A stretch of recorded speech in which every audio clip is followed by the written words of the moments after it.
as those halachos are really important for anyone who wants to learn the laws of Kashrut, but they also include many halachos that are helpful for students to know when they are returning back home to a non-kosher household.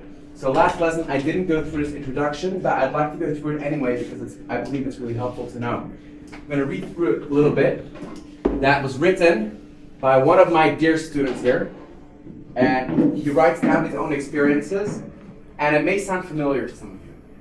And understanding that may be helpful for you to understand why it is so important to know in general the halachos of kashrut, but especially in your situation that you may encounter more complicated situations going home, how to navigate the kitchen, and how to communicate this with your family members, etc., etc. So I'm just going to read this out. It will take me 3 minutes, and then we'll continue with the halachos that we spoke about last time. He wrote the following: returning home after becoming more religious has been one of the hardest things I've ever faced. Who wrote it? One of my students here. Not long ago.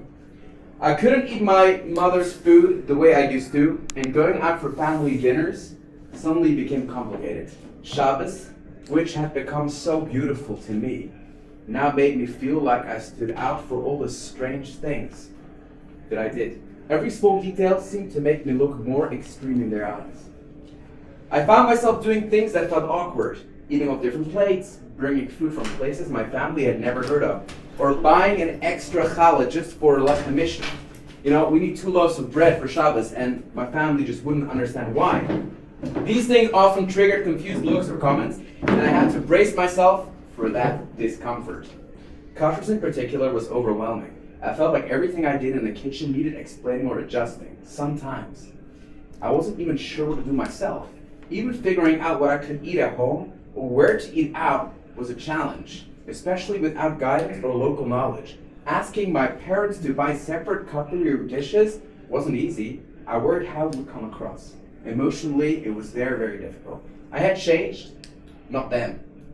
And I couldn't expect full acceptance or understanding. Still, it hurt when I felt misunderstood or like a burden on them.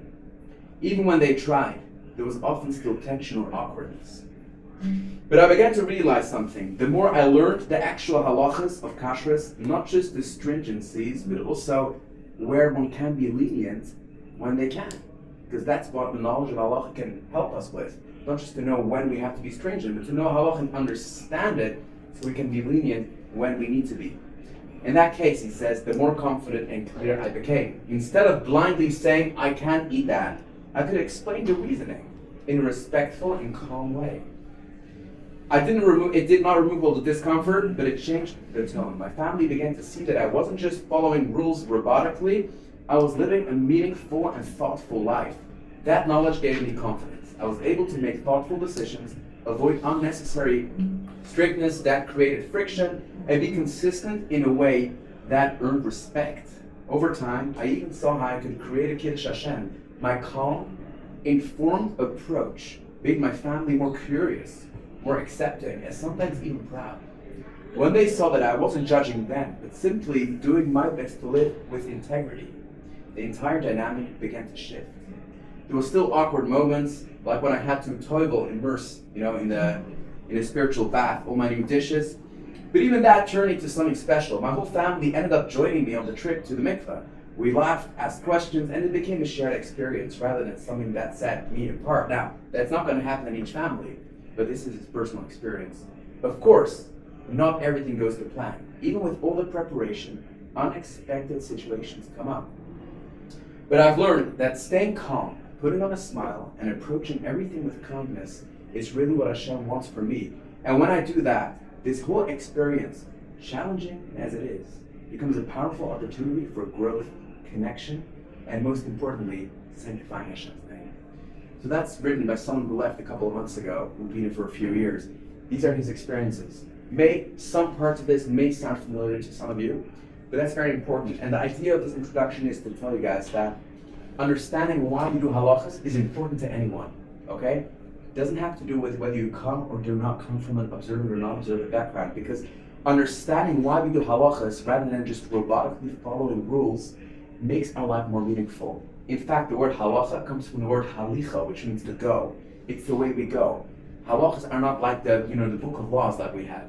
It's a way we live, but it's more than that, a way we can live a meaningful life. That's what it is about. The only way that we can make halachos help us have a more meaningful life is only when we feel connected to those halachos. And that's why it's important to delve into the halachos, not just to understand what the halachos are, but also understand why we have those halachos and why they're important. Okay? Okay, guys, so last time we spoke about a couple of things, very important things. We spoke about the fact that why actually we are not allowed to use utensils that are not kosher. We spoke about the fact that when you use a utensil with heat, they absorb food particles. So we spoke about this. I'll do a 30-second recap and then we'll continue because it is a continuation.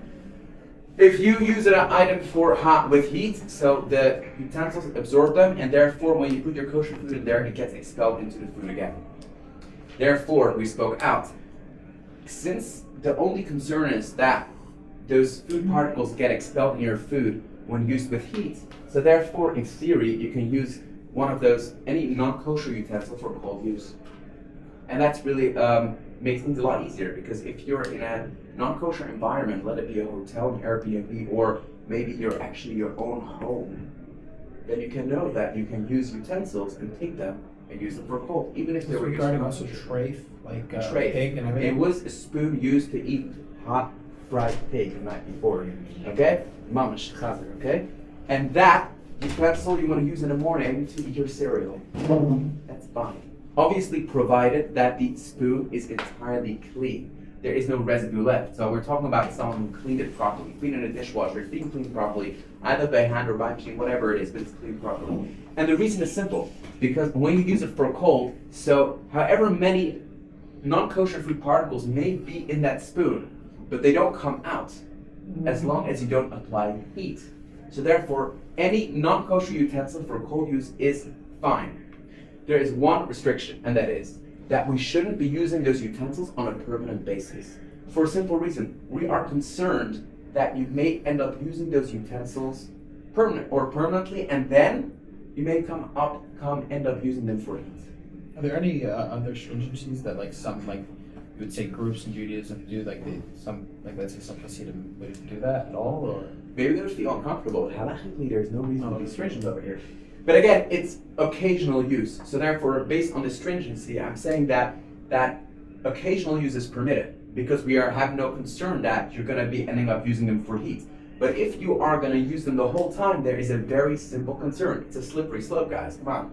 If you're going to be using this as your crockery, then you're going to end up using them one day by mistake for heat, with hot, and then you have a real problem. Mm-hmm. So however lenient we can be when we can be, but we see there is a danger, that can come up.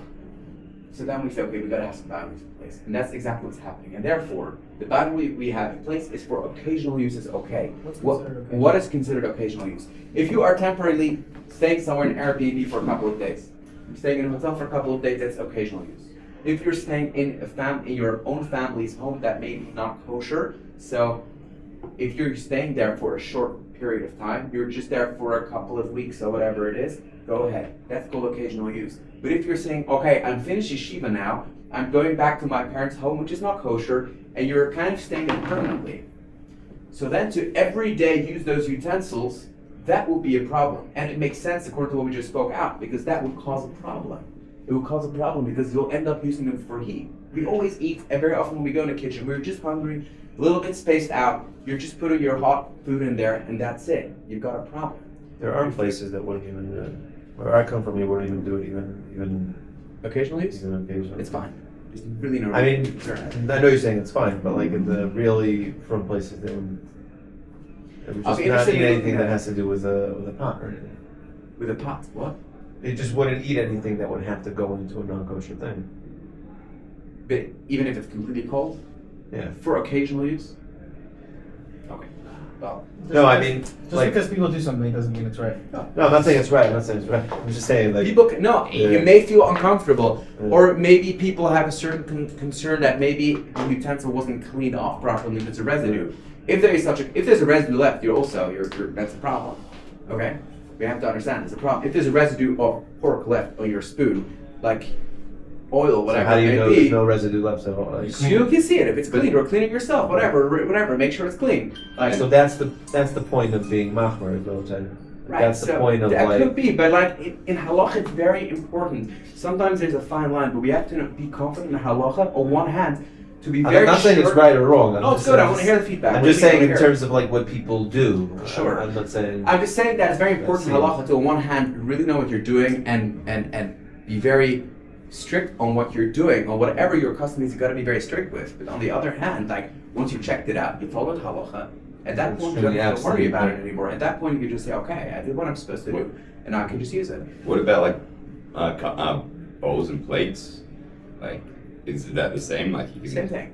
So what about mixed milk and meat? Because I know they've got like bowls here that are like specifically for. Yeah, we don't like doing that because of the concern with milk and meat. Hopefully, we'll get to those halachas. We see that milk and meat have additional separations. First of all, I just want to highlight, we just spoke out that occasional use is permitted.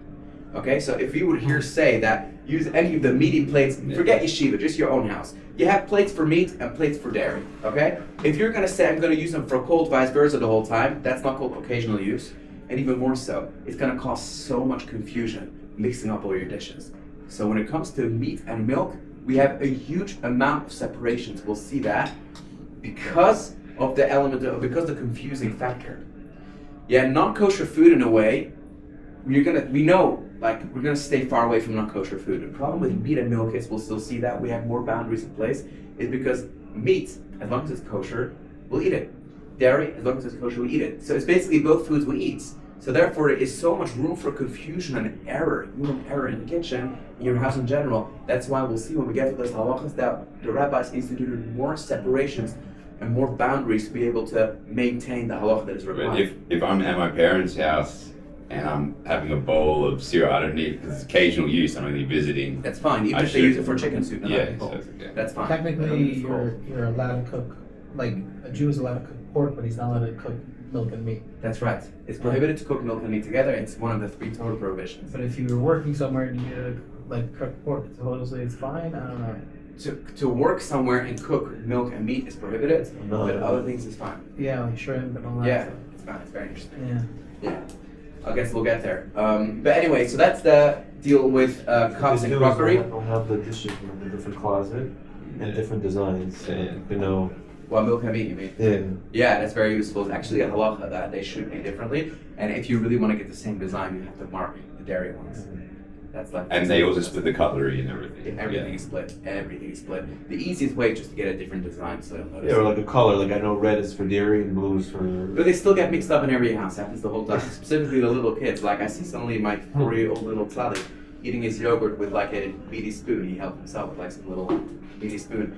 It's fine. It's cold anyway. You just wash it thoroughly. You know. Maybe more problematic when he starts to take a dairy spoon for the chicken soup, which is hot. But these things do happen the whole time. Therefore, you got to keep your eyes open. Can you wash them in the same sink? That's a great question. You're asking an excellent question. So you can wash meat and dairy in the same sink? Yeah. Okay, so many kitchens have 2 sinks nowadays, so you don't have the issue. If We you have have 1 3. sink, you guys have 3 sinks, power, meat, and dairy. Yeah. Great. That's great. So for those Americans who have more space, Or you can have a thing in the middle between the Yeah. sinks. so that's great. So if you have that, and you're good to go. Like, If you I have have, my apartment, I only have 1 sink. so if you have 1 sink, so I'll give you a quick answer on that.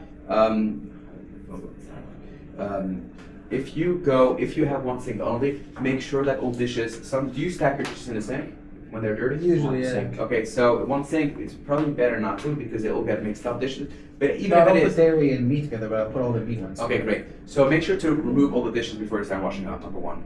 Okay, put them on let's say meat dishes on the meat side. Okay, and then you have 1 sponge for meat, another sponge for dairy. Okay, and then just go ahead and wash up. Just try and make sure that the plates and whatever you wash up don't come in contact with the actual sink, because the sink is probably considered not kosher. Yeah, but it's cold. You wash it with cold? It's warm. Okay, but 43 degrees Celsius or 109 Fahrenheit doesn't be worked at. And That's already called hot. And then you have a problem. Problem also with the. No, with the pipes. Go ahead. Tell me, which pipes? No, like the water that you're. If you put dairy and meat and it goes into the pipe, then you're cooking it by putting hot water on top of it. If you're cooking But right that's there. that's a whole. Yeah. So in any case, so that's just a simple way to wash up. In any case, cups and crockery, so that's the deal. That's pretty simple. Now, what happens regarding one other thing that I think comes up very often as we're speaking about cups and crockery? I'm not actually going to speak about the halachos now immersing utensils in a mikveh called tevilas kelim. That's a different class we have to go through, the whys and everything else. But you'll be going somewhere and the utensils are not being immersed in a mikveh. Okay? So that is mostly going to happen specifically to those who go home to a home that's not kosher. So we just spoke out, so you can use their utensils for occasional use. Wonderful. But what about this requirement to immerse them in the keli mikveh? So the answer is that, again, if it's for short-term use, that's fine. According to Rabbi was our Shiva, he says up to 30 days is considered short-term. And there's no requirement for those utensils to be immersed in mikveh. But if you're staying somewhere for over 30 days, let's say you're going home over 30 days, or you're renting, I don't know what, and you want to use those utensils, then they will have to be immersed in a keli mikveh. Now, sometimes that can present challenges because very often family members don't like the fact that they're going to be immersing them in a mikveh. Sometimes they don't care. Like, you can do whatever you want, just make sure not to, break them. On the other hand, maybe you want to have your own utensils if you're going to be staying there for a long time, or use disposables, which can be so much easier. If you do want to do it, it's a great thing to do. If you have challenges and you have to use them, that could be a situation that needs to be evaluated case by case. Speak to a rabbi. They're not going to be kosher anyway, so why would you tell them? For occasional use. But you said you don't need to for occasional use. For occasional use, if you are no, that's two things. Occasional use, we allow you to use non-kosher crockery for cold, okay? But the requirement to do tevilas kelim only kicks in if you're staying somewhere long term. So if you're staying somewhere long term and you want to use that crockery for occasional use. If you're staying somewhere long term, it's not so occasionally once a week. So if you're staying somewhere long term and you always buy disposables, okay? But you ran out and you want to have your cereal. So that's called occasional use. Yeah. So that's my example. Great question. And what about if you're cooking with a utensil? You can't. So that's going to be our next part, cooking. So then you're using heat. That's a whole different thing. Okay. So I think we're going to flow into that. By the way, do you know on a deeper level, I just want to speak that out, why there is a requirement to immerse utensils in the mikveh when they're new? So it's you made it or something like that? So it's about good. It's made by non-Jews. Only if it's made by non-Jews. Meaning if you buy a silver Jews. Kiddush cup that's being made in Israel by Hatzarfim, one of the companies here, there's no need to immerse them in a mikveh. You know why? You know why you have to immerse them in a mikveh? Yes. So it says it in the Torah. It says when Hashem instructed the Jews to take revenge over the people of Midian, that Hashem instructed the Jews, you can take all their utensils, just make sure that any utensil should be put in water in mikveh. Now, on a deeper level, that's just being explained, give you guys some understanding, that a person who creates an item, on a spiritual level, he seems to have a connection to that item. For example, someone who paints, seemingly, spiritually, has a connection to the painting he painted. And the same thing is also, if you create anything, there's a spiritual connection between you and that. In fact, it leaves a spiritual residue behind on the utensil. Now, we're not saying there's anything wrong with non-Jews, that's not what we're saying over here, but what we are saying is that Jews seemingly have an other level of sensitivity. And because of that, since we eat of those utensils, we want to get rid of that spiritual residue that's on utensils. The way we get rid of that spiritual residue that's on utensils is by putting them in a mikveh. That's the deeper understanding of why we do it. It's a halacha that's in the Torah. It is an obligation to do it. Using a utensil that has not been immersed in a mikveh, though, is not considered an aver in the Torah. It does not render the food non-kosher too. Okay. Really? No, does not make the food non-kosher. You were just talking about, you just said that Hashem said they can take all the kelim, but you have to tell it. He didn't tell them they have to kasher it though. He also did. Yes, that's the next point. He said three things, and we're going to actually flow into that. I don't know how much time we have. But if you use any of those utensils for heat, any of those non-kosher utensils, or let's just go walk through the kitchen in general. The halachos that we're going to speak out now are general halachos of how we kasher utensils, how we kasher appliances, practically how to go through. We're going to go through every single utensil and how to do that. Okay, that's applicable for anyone who comes from a kosher household, because sometimes you just mess up in the kitchen. It happens the whole time, and you got to kasher something. Is there anything to putting the knife in the dirt? Oh, neitza. Do you know anything about that? Neitza. We used You to gotta do do that that sometimes. as kids. I don't know. Put Yeah. the knife in the dirt for like a month and it was kosher all of a sudden. It's kosher afterwards. Anyway, certain things, knives have different status. Knives and sharp foods are a whole different thing when we get there. But I guess you're a cook, so you know everything about this. Huh? Amazing. Maybe can we do some sampling at some point? Sorry, I mean, Yeah. he's a great cook. This is the whole mood. You don't know if I'm a great cook yet. Yeah, we know, whatever. We're gonna have to wait a month. Whatever. It's a great Yeah.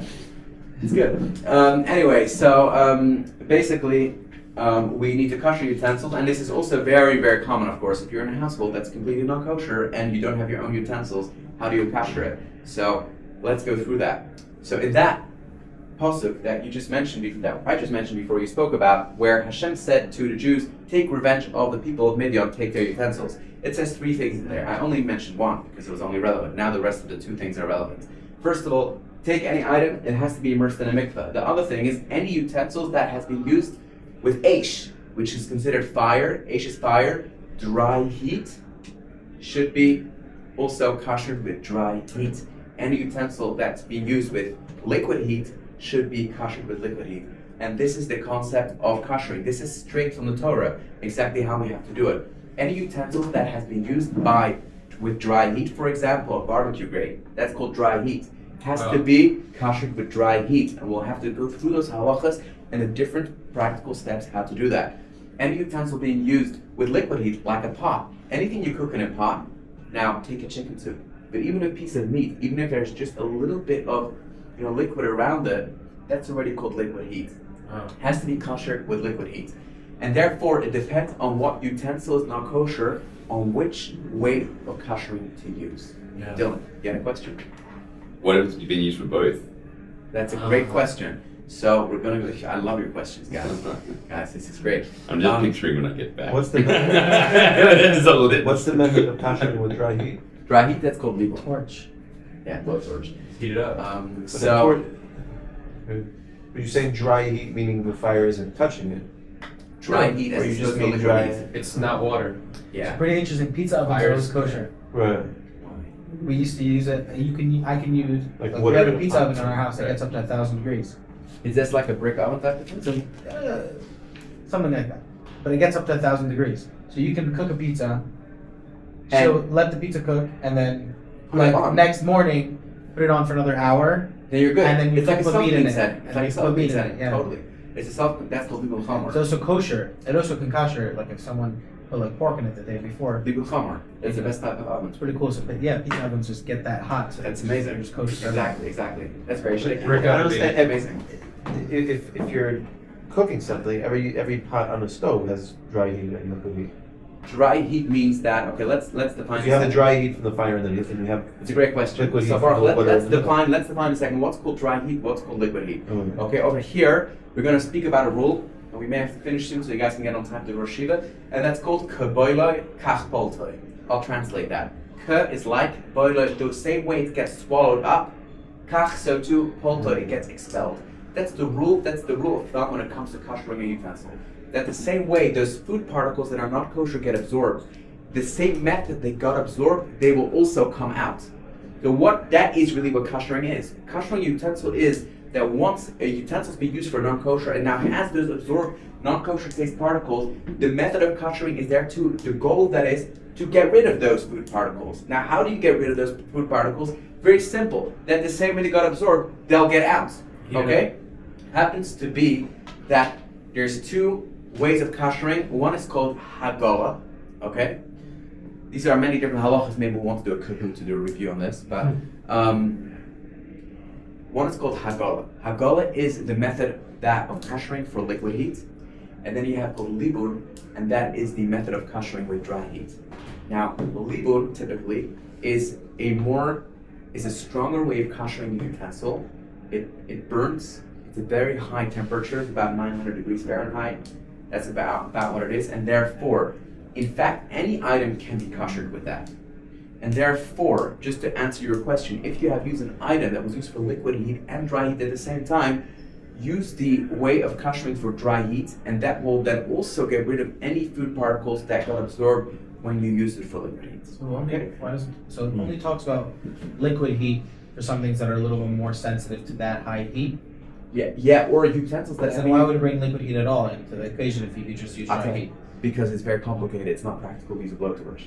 That's what I'm saying. Yeah. So Yes, Only so only therefore- when it's like sensitive. to Only this- when it's so only something you only use a blowtorch like a for pot. something You that didn't want to really. correct because it would ruin it. And even a regular oven, it doesn't have a self-cleaning setting unless you know what you're doing. Using a blowtorch will probably ruin your appliance. Yeah. Likely. So therefore, okay, so guys, so what is considered dry heat? What's considered liquid heat? Okay, I think we've got to leave it here. I guess our Shiva will be waiting for you. But I think tomorrow we'll continue with this and.